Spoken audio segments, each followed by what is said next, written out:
Good afternoon, boys and girls. Only just made it by the skin of my teeth. I thought I was going to be late for once.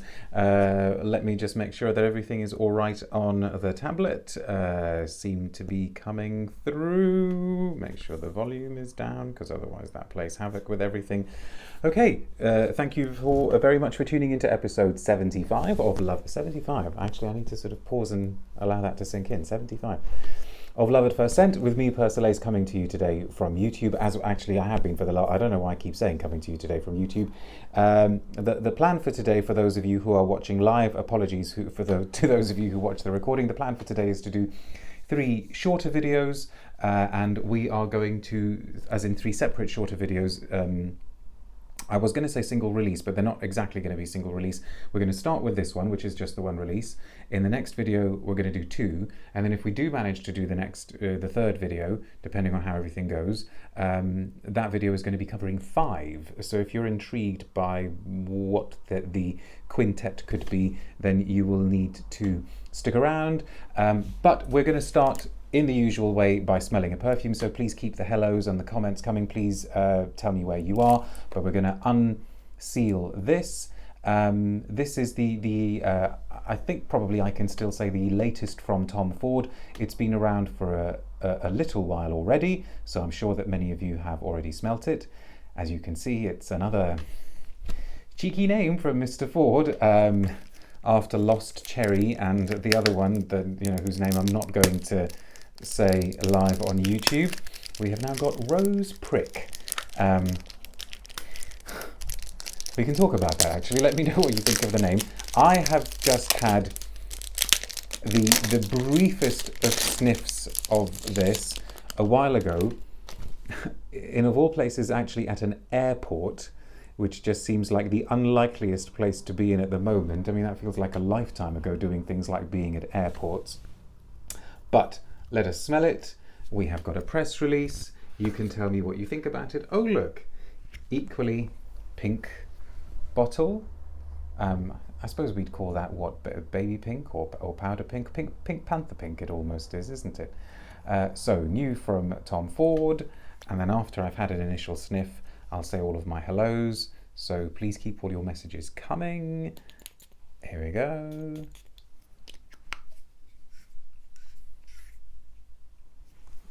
Let's pop that. If I pop that on there, on the suitably pink magazine cover, is that looks okay, doesn't it?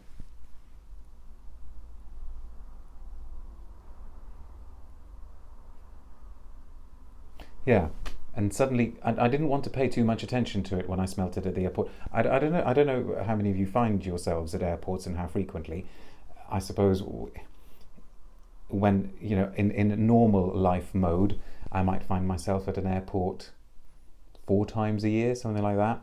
And there's always this temptation to smell things you haven't smelt before, but I also try to resist it, because I think, no, an airport is probably the worst place to try a perfume for the first time, because it's noisy, it's hectic, your mind is on lots of other things, you can't really concentrate.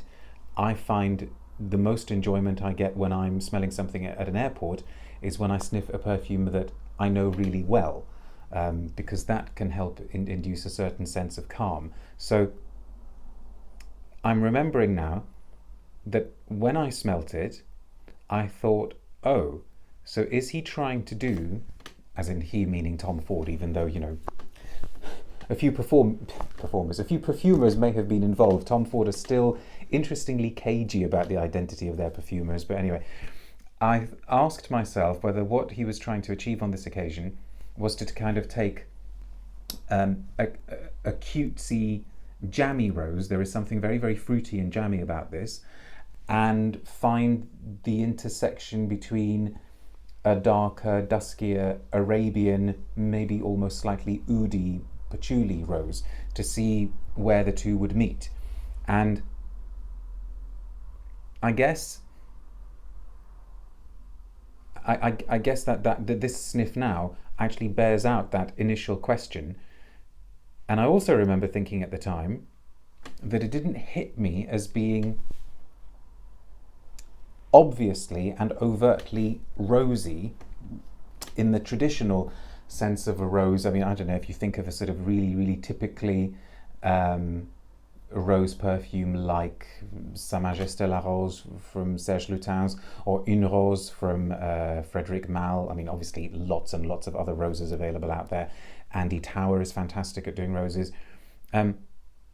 This one, when I smelt this, I didn't think, oh gosh, yeah, this is immediately a rose. If anything, it's this sort of interplay between the jammy aspects and the darker, woodier aspects that leapt out more. And there's also a none too inviting bitterness. So yeah, let's see how that goes. Let's look at the press release, but also let's properly say hello to you. So thank you very much for tuning in. As I said, episode 75 of Love at First Set with me, Persolaise, where in these difficult times I'm trying to carry on as much as normal, and the last few videos that I did were top 10 best of videos, and I thought that actually I ought to do a few of the sort of more normal videos where I talk about new and newish releases. Obviously there are going to be fewer new releases at the moment because I guess a lot of the brands are holding things back because you can hardly buy anything anywhere. I suppose there must still be some online retailers that are working, but I wonder how much longer that's going to carry on, at least in Europe. But this was one that I got a little while ago, and so this seems like a good opportunity to smell it now. If you haven't subscribed to my channel, please consider doing so. Please feel free to leave a comment, ask a question at any time. I usually get round to all of the comments from people who have watched the recording. If you're watching on Facebook, please give me a likes, thumbs up, hearts, etc., etc. And I also have to say I genuinely appreciate the messages of encouragement that I've been getting from lots and lots of people at the moment. Lots of people have been writing and lots of people have been leaving comments saying, please carry on with these videos because they're a sort of necessary escape at the moment. So yes, let's all support each other and focus on the fact that there are still some beautiful things to appreciate in the world. I'm sure I was going to say something else and I've completely forgotten now. But loads of comments. Okay, great. So hello from Q George. You get the first comment today. Thank you for tuning in. Hello from the Netherlands, says Frederick. Good morning from Edmonton, says Keith. Thank you very much. Actually, Keith's message reminds me of the thing that I was going to say, because somebody else left a message on YouTube yesterday, and I don't want to get it wrong, but I'm pretty sure it was Gabriel or maybe Gabrielle, saying that could I sometimes make these do these broadcasts at a time that is more convenient to people on the west coast of the United States and that particular time zone. And yes, absolutely, I will always try to do that, but I hope you will appreciate that, well, number one, it's never going to be possible to find a time slot that is going to be convenient to everybody. And I'm just sort of trying to juggle things with other commitments. But yes, I do try to shake things up, and according to, if I go with UK time, the slots that I seem to go for are either midday UK time or 3 p.m. UK time or 6 p.m. UK time, and that seems to at least cover quite a lot of people. So I guess 6 p.m. UK time is better for people on the west coast of the Americas. But not so great for people, watching from Indonesia and Asia and the Far East, etc. So, you can't please everybody. Umberto says hello from Denmark. Hi, first time here from Scotland. Love your channel, says Soffrey1. Thank you very much for tuning in. Hello from Belgium, says Vincent. Bonjour, says Lolita. Hello from quarantine, says Evo. Yeah, stay safe. Good to see you again, says Vitali. Very, very good to be seen. Oh, hang on, now Siri. I did not say, hey Siri, go away. This is when, yeah, okay. This is live, people. Millennium Pink, says Lynn Smells. Yes, let's call it that. Is that officially what it's called? Ashfaq says hello. Good evening from Indonesia, says Fahmi. Hello. Hi, Moaz from Istanbul. Good to see you. Natalia says hello. The second term of the name makes me laugh. Yeah, Lost Cherry. It's. I think things with humorous names, things can very, very quickly tip over into being juvenile.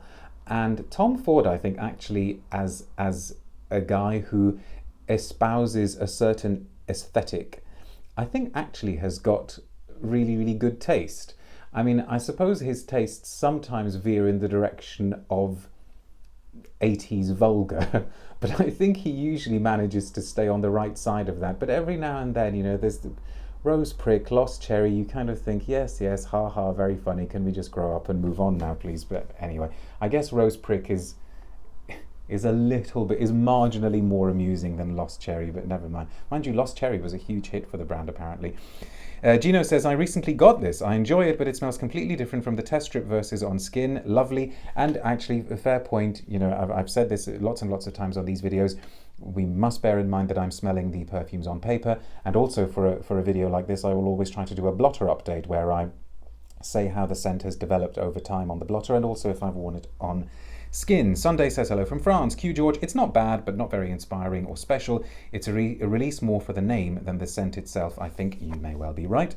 Ashfaq says, enjoyed the Frederick Mal Q&A on Instagram. Thanks for letting us know. Yes, okay, for those of you who aren't still aware, yesterday Frederick Mal did a live Instagram on his Instagram channel, just giving some sort of fairly basic information about how he works. I watched a little bit of it. I couldn't watch all of it. I have to say, kind of egocentrically, that I was struck by the fact that a lot of what he said is stuff that I've covered in interviews with him anyway on the blog. So if that video no longer exists on his Instagram channel, because I may be wrong, I think long videos like that only last for 24 hours on Instagram, then you can go to the interview section on Persolaise.com, look up Frederick Mal, and you will get a lot of what he said. That's another little tangent. Actually, thank you, Ashfaq, for that. Can I just plant a question in your heads, by the way? What do most of you think of live videos on Instagram? I, as you will know if you're regular viewers, I have sort of veered away from doing live ones on Instagram. Number one, because I have a lot less control over what they look like. For instance, the image isn't mirrored properly. So for instance, on Instagram, you wouldn't be able to read the name of this on the bottle properly because it would be reversed. I can't save the videos, which means that basically once they're done, they're gone. I prefer this landscape format much more than the portrait format, but that's just me. I mean, do you think that maybe would a lot of you actually out there prefer an Instagram video? So please let me know, or if you're watching this as a recording, let me know in the comments. Anyway, let's count. Lolita says, my God, this perfume is in my wish list. Is it somehow similar to Delina from Parfum de Marly? Well, the pink makes you think similar, doesn't it? I think from memory, I would need to revisit the one from Marly. I think that one was even sweeter, I think, from memory, but I'd have to check. Lynn's smell says, can you be more precise? What do you mean by jammy? I find jam sweet, but not often floral. Okay, I guess fruity is what I mean. Maybe sort of cherry and berry fruity. I mean, I must admit, the first whiff that came to my mind, but I thought, oh, am I mis-smelling this? I actually did think strawberry type jam, but that's gone away. Let's see if there's anything in the press release that sheds any light on that. Bonjour from Paris, says Chang. Q George, are you saving the new vanilla one by L'Artisan for a written review? Actually, I hadn't thought about that one. I don't seem to have a lot to say about that one, so let's just sort of park that one to one side. Umberto says, scent of the day is Mouchoir de Monsieur from Guerlain. Hi from Dublin. Hello. Hello from See, this is where I get stuck, because do we say Tanzania or Tanzania? And of course, I can't even ask you because you're not going to be able to tell me, but I hope I'm not saying it wrong. This time is perfect, actually, says Sam. Great, perfect for you, fantastic. Frederick Mal didn't say anything new, says Ashfaq. Hello from Katowice, says Tomasz. No Instagram live, please, they're annoying, says Ashfaq. No, not Instagram live, says Bill. Interesting. Q George, no live on Instagram, no please. Okay, interesting. Gino says, definitely prefer this format. Sofri prefer this too. I like YouTube, says Linz. I prefer this format too. Okay, so YouTube wins hands down, but then I suppose maybe you would say that because you are watching on YouTube and you like YouTube. Maybe I also need to go on Instagram and say, hey, you guys, do you like this? Okay, I'm rabbiting on far too long. Let's go to the press release from this to see if it sheds any light on the scent. Not terribly long. It starts with a quote from Mr. Ford himself. The prick of a rose, the slight pain that yields such sensual pleasure, inspired by my own rose garden, Rose Prick is a wild bouquet of intoxicating and rare hybrids, a trilogy of Rose de Mai, Turkish and Bulgarian roses, sharp and pristine, warm and sensual. A heady bouquet of blooms in pink perfection. The danger of being so close to beauty heightens the seductive power of rose prick. Let's just let that sink in. Anyway, away from the quote, a thing of beauty displays its danger right from the start. See, I'm not getting that much danger from this. Getting darkness, and still this fruitiness. I'll have to try it on skin properly. In the fragrance's opening, a blooming bouquet of Bulgarian roses and rose de mai is pierced with the sharp fire of Sichuan pepper and the ginger-like spice of turmeric extract. Okay, that could be... I'll go along with the gingeriness, okay. But I guess they're not going to say fruity. At the heart of Tom Ford Rose Prick lies Bulgarian rose. I mean, that has fruity aspects to it as well. One of the rarest varieties of rose in the world, with over 1 million blossoms required to make 1 kilogram of rose oil. As its mesmerizing scent unfurls, diffusive Indonesian patchouli exhales a woody breath of chypre. A woody breath of chypre. Yeah. No, don't like that sentence. And the warmth of roasted tonka smoulders with addictive notes of caramel and vanilla. Okay, so I guess that's what I was talking about earlier, how there seems to be this kind of interplay between something lighter and fresher at the top and a darkness in the base. A dry down of tolu balsam and notes of skin-gripping musk capture the blushing beauty of fleshy petals blossoming atop a barbed branch.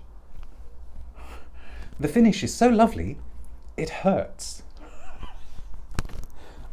I'm glad this press release is making me laugh. I think somebody needs to start playing, I made it through the wilderness.